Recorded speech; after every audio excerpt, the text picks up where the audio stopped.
This channel does not promote any violent, harmful, or illegal activities. All content provided by this channel is meant for an educational purpose only. নমস্কার বন্ধুরা, ভারত এখন বাংলাদেশকে নিয়ে এমন একটা ব্যাপক আক্রমণ শুরু করেছে যার প্রতিধ্বনি ঢাকা থেকে শুরু করে গোটা বিশ্বের অর্থনৈতিক বাজারগুলোতে স্পষ্ট শোনা যাচ্ছে। একদিকে আমাদের সীমান্ত সুরক্ষা বাহিনী বর্ডারে তীব্র ফেন্সিং আর কড়া পাহারাদারির মাধ্যমে অবৈধ অনুপ্রবেশকারীদের রাস্তাগুলোতে চিরজীবনের জন্য কংক্রিটের দেওয়াল টেনে দিচ্ছে, আর অন্যদিকে অর্থনৈতিক দিক থেকে এমন একটা ঢেউ তুলেছে যা বাংলাদেশের অর্থনীতির মেরুদণ্ড টেক্সটাইল শিল্পকে গোড়া থেকে দুলিয়ে দিয়েছে। যে রেডিমেড গভর্নমেন্ট সেক্টরকে ভরসা করে বাংলাদেশ নিজেকে দক্ষিণ এশিয়ার রাজা মনে করত, ঠিক সেই সেক্টরেই ভারত পিএলআই স্কিম অর্থাৎ বিশাল বিনিয়োগের মাধ্যমে এমন এক ধাক্কা দিয়েছে যা গ্লোবাল সাপ্লাই চেইনের পুরো ছবিটাই একেবারে পাল্টে দিতে চলেছে। তো বন্ধুরা, ভারতের এই পদক্ষেপ কি বাংলাদেশের টেক্সটাইল রাজত্ব চিরতরে শেষ করে দেবে?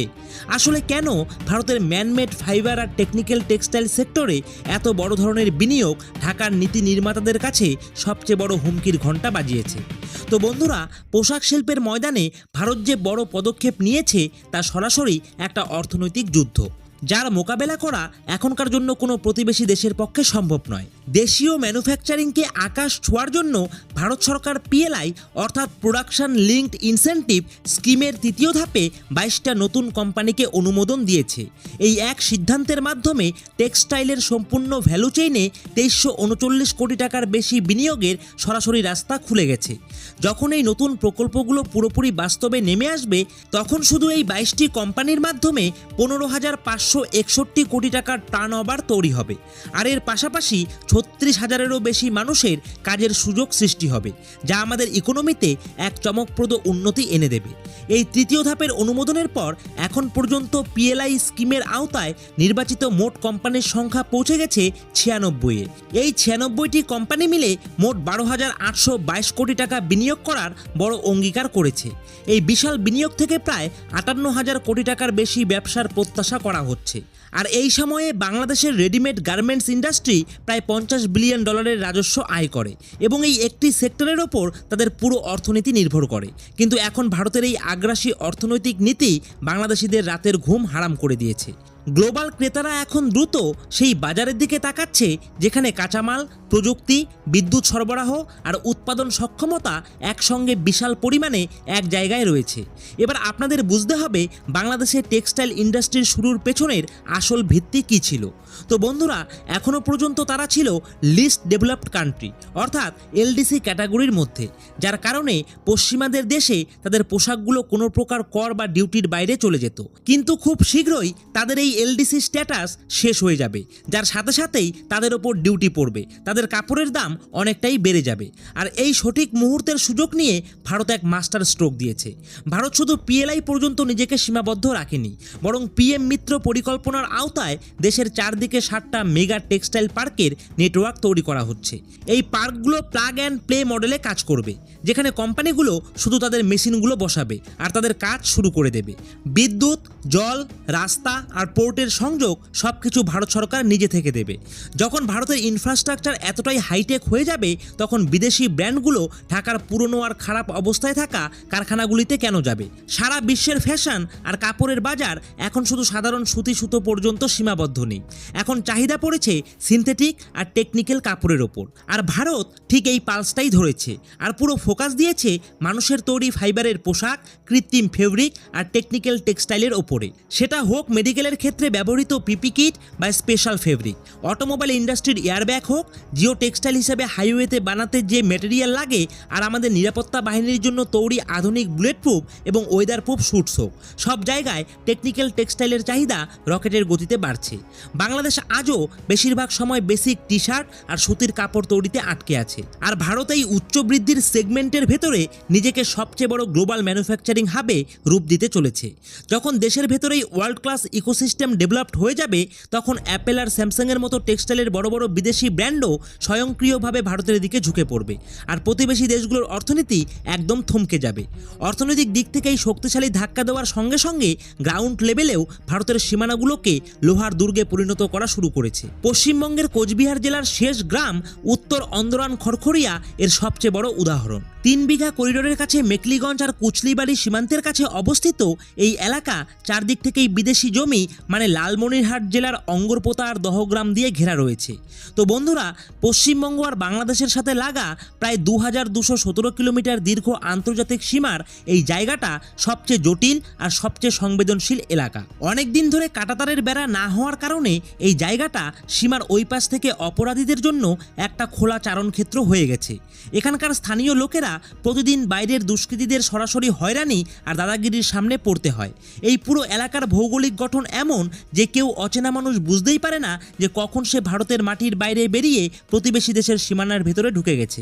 আর এই জটিল কূটনীতি আর ভৌগোলিক অবস্থার সুযোগ নিয়ে সীমান্তের ওপারের সিন্ডিকেটগুলো এখানে নিজেদের আলাদা রাজত্ব গড়ে তুলেছিল, যার কারণে আমাদের সীমান্ত গ্রামগুলোর নিরাপত্তা একেবারেই ভগবানের ওপর নির্ভর ছিল। সূর্য ডুবতেই গোটা এলাকায় ভয়ের ছায়া নেমে আসতো। রাতে অন্ধকারের সুবিধা নিয়ে সীমার ওপার থেকে আসা দুষ্কৃতীরা গোশালার দরজা খুলে গরু চুরি করে আবার নিজের সীমানায় পালিয়ে যেত। গরু চোরাচালানের এই কাজটা কোনো ছোটোখাটো ধান্দা ছিল না, বরং এটা ছিল কোটি কোটি টাকার একটা ব্ল্যাক মার্কেট ইকোনমি। ভারত থেকে চুরি করা এই গরুগুলো সীমার ওপারে নিয়ে যাওয়া হতো, আর সেখানে 3 থেকে 4 গুণ বেশি দামে বিক্রি করা হতো, যার ফলে ওই জায়গায় মাংস আর চামড়ার শিল্প ফুলে ফেপে উঠেছিল। দিনভর খেটে খাওয়া আমাদের ভারতীয় কৃষকরা রাত জেগে নিজেদের পরিবার আর পশু পাখিদের রক্ষা করার জন্য লাঠি ডান্ডা নিয়ে পাহারা দিত। গ্রামবাসীরা নিজেদের সুরক্ষার জন্য ছোট ছোট গ্রুপ আর রাতের পাহারাদার দল তো গঠন করেই রেখেছিল, কিন্তু সেই অপরাধীরা এতটাই হিংস্র ছিল যে তারা আমাদের বাসিন্দাদের ওপরেও মারাত্মক অস্ত্র দিয়ে জোরপূর্বক হামলা লুটপাট করতেও একটুও পিছুপা হতো না। আর এটা শুধু সাধারণ কিছু চুরি চালানের ব্যাপার ছিল না, বরং সীমার ওপারে থাকা একটা বড় ক্ষমতাশালী এবং সংগঠিত সিন্ডিকেটের একটা বিরাট বড় অংশ ছিল, যারা গরু ছাগলের আড়ালে নেশাজাতীয় ঔষধ, কফ সিরাপ, সোনা এবং নকল টাকা ভারতের ভেতরে ঢুকিয়ে দিত। এই নকল টাকার খেলা আমাদের অর্থনীতিকে ভেতর থেকে দুর্বল করার একটা পরিকল্পিত ষড়যন্ত্র ছিল। নিরাপত্তা বাহিনীদের সব ধরনের ফ্ল্যাগ মিটিং এবং দুই দেশের কমান্ডারদের বহু আলোচনা সত্ত্বেও গ্রাউন্ড লেভেলে পরিস্থিতি একই ছিল, এবং এই পুরো সমস্যা আমাদের দেশে একটা গভীর অসুখের মতো হয়ে দাঁড়িয়েছিল। কিন্তু সম্প্রতি ক্ষমতা পরিবর্তনের পরে কোচবিহারের এই সীমান্ত এলাকার ভাগ্য অনেক দ্রুত সম্পূর্ণ বদলে গেছে। রাজ্যে নতুন সরকার গঠন হওয়ার পর এবং মুখ্যমন্ত্রী শুভেন্দু অধিকারীর নেতৃত্বে কাঁটাতারের বেড়া দেওয়ার জন্য জমি বরাদ্দ এবং জমি মাপের কাজ শেষ হয়ে গেছে। আর এর আগে যে সরকার ছিল সে সময় জমি অধিগ্রহণের সেই ফাইলগুলোর ওপর 12 বছর ধরে সরকারি দপ্তরে ধুলো জমছিল। সেগুলোতে এতদিন সীমান্ত সুরক্ষা বাহিনীর ইচ্ছে থাকলেও সিলমোহর দিতে পারেনি। রাজনৈতিক ইচ্ছাশক্তির অভাবে ভোট ব্যাংকের পাইকারীরা এই খোলা সীমাকে নিজেদের স্বার্থে ব্যবহার করত। কিন্তু এখন সিঙ্গেল উইন্ডো ক্লিয়ারেন্সের মাধ্যমে কয়েক সপ্তাহের মধ্যে কয়েক শত একর জমির ক্লিয়ারেন্স দেওয়া হয়েছে। এখন রাজ্য পুলিশ আর সীমান্ত সুরক্ষা বাহিনীর যৌথ আক্রমণাত্মক অন ডিমান্ড গ্রাউন্ড অপারেশনে সীমার ওপার হয়ে আসা অপরাধী আর তাদের লোকাল সাহায্যকারীদের পুরো সংগঠনটাই ভেঙে দেওয়া হয়েছে। অনুপ্রবেশকারী আর কুখ্যাত চোরেদের সাহস একেবারে ভেঙে পড়েছে, আর দশক ধরে ভয়ের ছায়ায় থাকা স্থানীয় মানুষগুলো অবশেষে অনেক বড় একটা স্বস্তির নিঃশ্বাস ফেলেছে। ধারালো তারের এই শক্তিশালী আর আকাশ ছোঁয়া প্রাচীর শুধু গবাদি পশুর চুরি আর পাচারের হাত থেকে সবসময়ের জন্য সুরক্ষা দেবে না, বরং সেই ড্রাগস আর নকল নোটের আন্তর্জাতিক সিন্ডিকেটকেও পুরোপুরিভাবে থামিয়ে দেবে, যারা খোলা সীমান্তের অবৈধ সুযোগ নিয়ে আমাদের দেশের যুবকদের একেবারে ধ্বংস করছিল। বর্ডার ম্যানেজমেন্ট এখন আর শুধু প্রচলিত লোহার তার আর খুঁটিগুলোর মধ্যেই সীমাবদ্ধ নেই, বরং ভারত এখন পুরো হাইটেক স্মার্ট ফেন্সিং আর অত্যাধুনিক ডিজিটাল টেকনোলজির পূর্ণ ব্যবহার শুরু করেছে। কোচবিহার আর তার আশেপাশের ঘন জঙ্গল, জলাভূমি, মাটি আর তিস্তা ও ধরলা নদীর মতো এলাকায় যেখানে ফিজিক্যাল কংক্রিটের দেয়াল বা লোহার তার লাগানো প্রায় অসম্ভব ছিল, সেখানে comprehensive integrated border management system অর্থাৎ CIBMS এর অবেদ্য কবচ বসানো হয়েছে। এই কঠিন এলাকাগুলোতে রয়েছে high resolution infrared camera, thermal imaging device আর লেজার ওয়ালস, এবং জমির নিচে ঝুঁকিপূর্ণ গ্রাউন্ড সেন্সারগুলোর একটা নেটওয়ার্ক বসানো হচ্ছে, যা কোনো রকম নড়াচড়া বা মানুষের হাঁটাচলা হলেই পুরো ফেসে যাবে।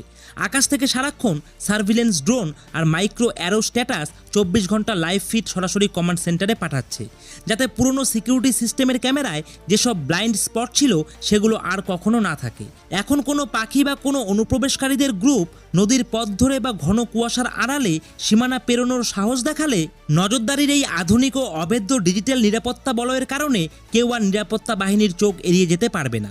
কংক্রিটের বাংকারে বসে থাকা আমাদের জওয়ানরা মুহূর্তের মধ্যেই তাদের নিষ্ক্রিয় করে দিতে সক্ষম হবে। এই কঠোর নিরাপত্তা ব্যবস্থার মাধ্যমে বাংলাদেশি চোরাকারবারি, গুপ্তচর ও অবৈধ অনুপ্রবেশকারীদের সেই পুরো নেটওয়ার্ককে ধ্বংস করে দেওয়া হয়েছে, যারা বছরের পর বছর ভারতের সম্পদ ও সুযোগ সুবিধা ভোগ করে এসেছে। সীমান্তে ভারতের এই কঠোর ও আপোষহীন অবস্থানের কারণে বাংলাদেশের ক্ষমতার করিডোরে ব্যাপক অস্বস্তি তৈরি হয়েছে। বাংলাদেশের সীমান্তরক্ষী বাহিনী বিজিবি মানে বর্ডার গার্ড বাংলাদেশ আন্তর্জাতিক মঞ্চ ও গণমাধ্যমে বারবার অভিযোগ করে আসছে যে ভারতীয় নিরাপত্তা বাহিনী নাকি অবৈধভাবে মানুষকে জোরপূর্বক বাংলাদেশের ভেতরে ঠেলে দিচ্ছে। ঢাকার শাসকদের দাবি, জুন মাসের শুরু থেকে সীমান্তের বিভিন্ন স্পর্শকাতর এলাকায় 20টিরও বেশি তথাকথিত পুশিন অভিযান চালানো হয়েছে, যেখানে শত শত মানুষকে সীমান্ত পার করে ফেরত পাঠানো হয়েছে। তাদের অভিযোগ, অনেক ক্ষেত্রে নারী ও শিশুদের দুই দেশের মাঝখানে নো ম্যানস ল্যান্ডে খাদ্য ও পানীয় ছাড়া অসহায় অবস্থায় ফেলে রাখা হয়েছে, যার ফলে মানবিক সংকট সৃষ্টি হয়েছে। আন্তর্জাতিক সম্পর্ক বিশ্লেষক এবং ঢাকা বিশ্ববিদ্যালয়ের সাবেক অধ্যাপক ডক্টর সিআর আবরার সহ অনেকেই আন্তর্জাতিক গণমাধ্যমে এসে আন্তর্জাতিক আইন ও মানবাধিকারের প্রশ্ন তুলেছেন। তাদের বক্তব্য, যথাযথ আইনি প্রক্রিয়া ও পরিচয় যাচাই ছাড়া কাউকে ফেরত পাঠানো আন্তর্জাতিক মানবিক আইনের লঙ্ঘন।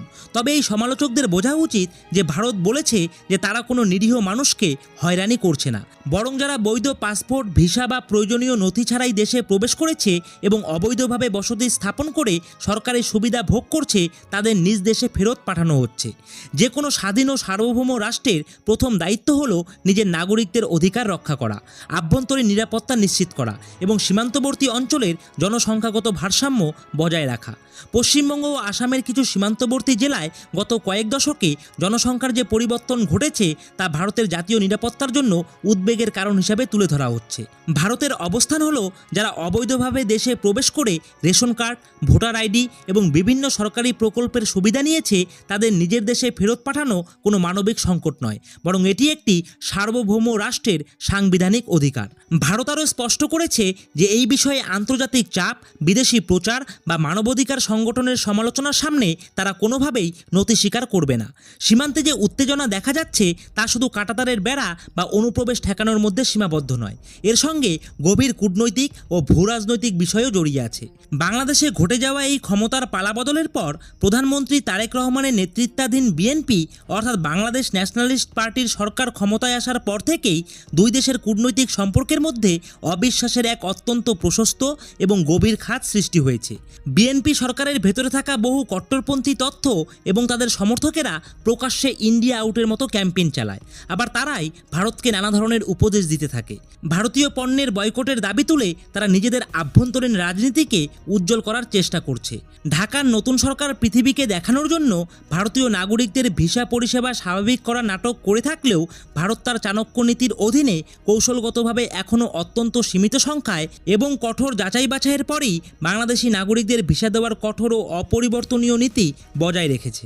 এটি আমাদের পক্ষ থেকে ঢাকাকে দেওয়া একটি স্পষ্ট এবং জোরালো কূটনৈতিক বার্তা যে যতদিন পর্যন্ত তোমাদের ভূখণ্ড থেকে পরিচালিত ভারতবিরোধী কার্যকলাপ, অনুপ্রবেশের চেষ্টা এবং আমাদের স্বার্থের ক্ষতি করা সিন্ডিকেটগুলো পুরোপুরিভাবে ধ্বংস না হচ্ছে, ততদিন পর্যন্ত দুই দেশের মধ্যে বাণিজ্য, স্বাভাবিক যাতায়াত এবং মেডিকেল ট্যুরিজমের চাকা আগের মতো স্বাভাবিকভাবে ঘুরতে পারে না। ভারত তার এই আক্রমণাত্মক কূটনীতির মাধ্যমে পরিষ্কার করে দিয়েছে যে জাতীয় নিরাপত্তা এবং সার্বভৌমত্বের বিনিময়ে প্রতিবেশীদের সঙ্গে মিথ্যা বন্ধুত্বের অভিনয় সে কখনোই করবে না। এর ওপর দুই দেশের মধ্যে ঝুলে থাকা একটি গুরুত্বপূর্ণ জল চুক্তিগুলো ঢাকার জন্য সবচেয়ে বড় মাথাব্যথা হয়ে উঠেছে। তিস্তা নদীর জলবন্টনের বিষয়টি কয়েক দশক ধরে ফাইলের মধ্যে আটকে রয়েছে। বাংলাদেশের পুরো উত্তরাঞ্চল, যা তাদের কৃষির কেন্দ্রস্থল, তিস্তার জলের ওপর নির্ভরশীল। সিকিম এবং বাংলাদেশের অংশে জলবিদ্যুৎ প্রকল্প ও ব্যারাজের মাধ্যমে জলের প্রবাহের ওপর ভারত যে নিয়ন্ত্রণ বজায় রেখেছে, তা ঢাকার কৃষিভিত্তিক অর্থনীতির জন্য জীবন মৃত্যুর প্রশ্ন হয়ে দাঁড়িয়েছে। অন্যদিকে চলতি বছরের ডিসেম্বর মাসে গঙ্গার জলবন্টন সংক্রান্ত সবচেয়ে গুরুত্বপূর্ণ চুক্তিটির মেয়াদও শেষ হতে চলেছে। ফারাক্কা ব্যারেজ থেকে ছাড়া জলের ওপর বাংলাদেশের একটি বিশাল অংশ নির্ভরশীল। এই চুক্তি পুনরায় কার্যকর করার জন্য যে কূটনৈতিক আস্থার প্রয়োজন, তা বর্তমানে দুই দেশের মধ্যে সম্পূর্ণ অনুপস্থিত। ভারত পরিষ্কার করে জানিয়ে দিয়েছে যে কোনো আন্তর্জাতিক চুক্তির জন্য সে নিজের নিরাপত্তা এবং নিজের কৃষকদের স্বার্থ বিসর্জন দেবে না। ঢাকার যদি জল প্রয়োজন হয়, তাহলে তাকে ভারতের নিরাপত্তা সংক্রান্ত উদ্বেগকে গুরুত্বের সঙ্গে নিয়ে দেখতে হবে। বাণিজ্যিক বিধিনিষেধের কারণে ইতিমধ্যেই দুই দিকের ব্যবসায়ীদের গতি অনেকটাই ধীর হয়ে গেছে। বাংলাদেশে গত কিছু সময় ধরে যে রাজনৈতিক অস্থিরতা দেখা গেছে, কারখানাগুলোতে ধর্মঘট হয়েছে এবং বিদ্যুৎ বিভ্রাটের সমস্যা বেড়েছে, তা বিদেশি বিনিয়োগকারীদের আস্থা নষ্ট করে দিয়েছে। যেসব বিদেশি কোম্পানি গতকাল পর্যন্ত সস্তা শ্রমশক্তির জন্য ঢাকার দিকে ঝুঁকত, তারা আজ উন্নত অবকাঠামো, শক্তিশালী বৈশ্বিক সরবরাহ ব্যবস্থা এবং পিএলআই ইনসেন্টিভের কারণে ভারতের টিয়ার 2 এবং টিয়ার 3 শহরগুলিতে নিজেদের উৎপাদন ইউনিট স্থাপনের পরিকল্পনা করছে। আর এটি শুধু একটি শিল্পের স্থানান্তর নয়, বরং এটি দক্ষিণ এশিয়ার অর্থনৈতিক শক্তির কেন্দ্র সম্পূর্ণভাবে ভারতের দিকে সরে যাওয়ার ইঙ্গিত। ঢাকার অর্থনীতি, যা অনেকাংশে বিদেশি অর্ডারের ওপর নির্ভরশীল, এই বিশাল পরিবর্তনের সামনে অসহায় বলে মনে হচ্ছে। এছাড়াও ভারত এখন লজিস্টিক এবং পরিবহন ক্ষেত্রেও ঢাকাকে পেছনে ফেলে দিয়েছে। পিএম গতিশক্তি মাস্টার প্ল্যান এবং ভারতমালা প্রকল্পের অধীনে আমাদের দেশে যে দ্রুত গতিতে এক্সপ্রেসওয়ে, ডেডিকেটেড ফ্রেট করিডর এবং নতুন গভীর সমুদ্রবন্দর তৈরি হচ্ছে, তা ভারতের লজিস্টিক সক্ষমতা বৃদ্ধি করেছে এবং পরিবহন ব্যয় উল্লেখযোগ্যভাবে কমিয়ে দিয়েছে। আগে ভারত থেকে যে কোনো পণ্য ইউরোপ বা আমেরিকায় পৌঁছতে যে সময় লাগত, আজ তা প্রায় অর্ধেক হয়ে গেছে। অন্যদিকে বাংলাদেশের বন্দরগুলোতে জাহাজকে সপ্তাহের পর সপ্তাহ অপেক্ষা করতে হচ্ছে। সাপ্লাই ব্যবস্থার জগতে সময়ই কিন্তু অর্থ, আর এই সময়ের খেলায় ভারত ঢাকাকে বহুদূর পেছনে ফেলে দিয়েছে। স্থল নিরাপত্তা, কূটনৈতিক শক্তি, জল কূটনীতি এবং অর্থনৈতিক ক্ষেত্রে ভারতের এই প্রভাবশালী অবস্থান স্পষ্ট করে দেয় যে এখন প্রতিবেশী দেশগুলোকে ভারতের শর্ত মেনেই এগোতে হবে। ভারত তার সীমান্তবর্তী গ্রামগুলোর দশকের পর দশক ধরে চলা সমস্যার অবসান ঘটানোর যে উদ্যোগ নিয়েছে, তা ধীরে ধীরে পুরো সীমান্ত জুড়ে কার্যকর হতে চলেছে। সীমান্তে ফেন্সিংয়ের এই মডেল এখন জাতীয় নিরাপত্তা কৌশলের একটি গুরুত্বপূর্ণ অংশ হয়ে উঠেছে, যা অবৈধ নেটওয়ার্কগুলোকে শিকড় থেকে উপড়ে ফেলবে। এই পুরো পদক্ষেপটি প্রমাণ করেছে যে ভারত তার আভ্যন্তরীণ শিল্পকে বিশ্বমানের করে তোলার জন্য এবং নিজের সীমান্তকে অবেদ্য রাখার জন্য ভারত যে কোনো পর্যায়ে যেতে প্রস্তুত। তো বন্ধুরা, আপনাদের কি মনে হয়, অর্থনৈতিক আঘাত, সীমান্ত নিরাপত্তা নাকি জল কূটনীতি, এর মধ্যে কোনটি বাংলাদেশের ওপর সবচেয়ে বেশি গভীর প্রভাব ফেলেছে? আমাদের এই ভিডিওর কমেন্ট বক্সে আপনাদের মতামত যাই হোক না কেন অবশ্যই জানাতে কিন্তু ভুলবেন না। তো বন্ধুরা, আশা করছি আজকের এই ইনফরমেশনটি আপনাদের ভালো লেগেছে। তো ভিডিওটি ভালো লেগে থাকলে অবশ্যই ভিডিওটিতে একটি লাইক করে দেবেন আর এই ভিডিওটিকে আপনার বন্ধুদের সাথেও শেয়ার করে দেবেন। আর আপনারা যদি আমাদের এই চ্যানেলে নতুন হয়ে থাকেন, তাহলে অবশ্যই আপনারা আমাদের এই চ্যানেলটিকে এখনই সাবস্ক্রাইব করে দিয়ে পাশে থাকা বেল আইকনটিকে বাজিয়ে দেবেন। তো বন্ধুরা, আজকের মতো ভিডিওটি এখানেই শেষ করছি। জয় হিন্দ, জয় ভারত।